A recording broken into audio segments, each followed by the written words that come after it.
আপনি তো ৭০-এর পরের সময়টা খুব স্পষ্ট লক্ষ্য করেছেন। মানে জনমনে তরুণদের একটা প্রশ্ন যে ওই সময় তো শেখ মুজিব খুব জনপ্রিয় ছিল। তিনি নির্বাচিত হয়েছেন। কিন্তু তারপরে তিনি বাকশাল জনপ্রিয়তা উনি ধরে রাখতে পারে নাই। উনি যদি তৎসময়ে ৭১ সালে সময় ক্ষেপণ না করে মাওলানা ভাসানীর আসসালামু আলাইকুম শব্দটা গ্রহণ করে সেদিন সংখ্যাগরিষ্ঠতার নামে যখন পাকিস্তান ক্ষমতা হস্তান্তর করছিলেন না, তখনই ওনার উচিত ছিল আসসালামু আলাইকুম গ্রহণ করে সেদিনের স্বাধীনতা ঘোষণা করা। কিন্তু উনি বৃহত্তর পাকিস্তানের প্রধানমন্ত্রী হতে চেয়ে সমঝোতার নামে, আলোচনার নামে সেনাবাহিনীকে প্রচুরভাবে অস্ট থেকে ইস্টে নিয়ে এসে বাংলাদেশের মানুষের উপরে যে খবরদারি শুরু করেছিল ২৫শে মার্চ তারই প্রতিফলন। সে কারণে শহীদ জিয়া বাংলাদেশের সার্বভৌমত্ব, মানুষের অধিকার প্রতিষ্ঠার জন্য সেদিন উনি স্বাধীনতা ঘোষণা করেছেন। তারপরও চাপে পড়ে অন বিহাফ অফ বলে দিয়েছেন, ওনার কোনো ক্ষমতার লিপ্সা ছিল না।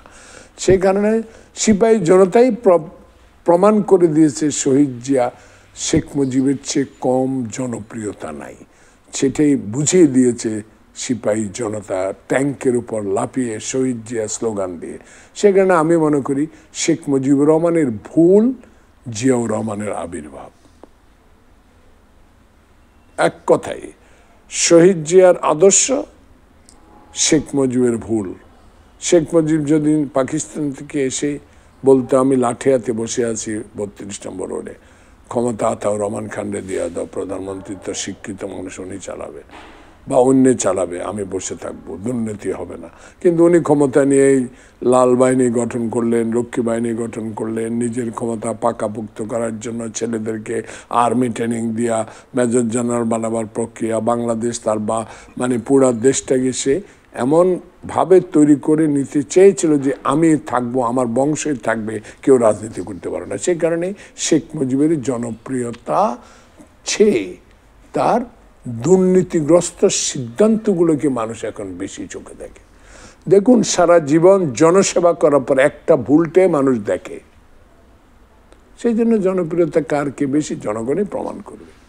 না, আমি পালাবার ভবিষ্যৎ জনগণের সিদ্ধান্ত নিত, পালাবে কিনা। পালাবার অবস্থা যদি উনি তৈরি করতেন, শেখ হাসিনার মতোই পালায় যেতেন, সেটা তো শেখ হাসিনা তো শেখ মুজিবের কন্যা। তাহলে তার বাবার জন্য সে কোটি কোটি টাকা খরচ করে পাথরের মূর্তি বানাইছে, আমার বাবার দেশ, আমি স্বাধীনতা এনেছি, আমি জিয়াউর রহমানের রাজাকার, জিয়াউর রহমান পাকিস্তানের সহচর, তাকে পোলটা বাঁধিয়ে পাকিস্তান পাঠায় দেওয়া হবো পার্লামেন্টে, এসব কথা শোনার তো আমাদের সৌভাগ্য হয়েছে। সেখানে আমরা উত্তরও দিতাম, এক সময় আসবে বাংলাদেশ পোটলা বাঁধে আপনাকে ইন্ডিয়া পাঠায় দেবে। সেটাই আপনি নিজেই চলে গেছেন, এখন নিজেই ওখানে বসে আছেন। কারণ আপনার ধ্যান ধারণা ছিল হিন্দুস্তান, ভারতীয় সরকারের কথা মতে আপনি চলতেন। আপনার একটা কথা এখন মানুষ বলা শুরু করেছে, আপনার কিছুদিন ক্ষমতা থাকলে আপনি বাংলাদেশকে হিন্দুস্তানের একটা অঙ্গরাজ্য বানায় ফেলতেন, এটা জনগণ বলা শুরু করেছিল। সেই সুযোগটুকু ছাত্র বৈষম্য আন্দোলন জনতা দেয় নাই। ছাত্র বৈষম্য আন্দোলনের আগেই তো ১৬ বছর আমরা বাংলাদেশের মানুষের ঘরে ঘরে, রাস্তায়, মহল্লায় আমরা শেখ মুজিব এবং তার কন্যা আওয়ামী লীগ, তার হাসিনার অত্যাচার, অবিচার, আয়নাগর, দুর্নীতির বিরুদ্ধে কথা বলেছি।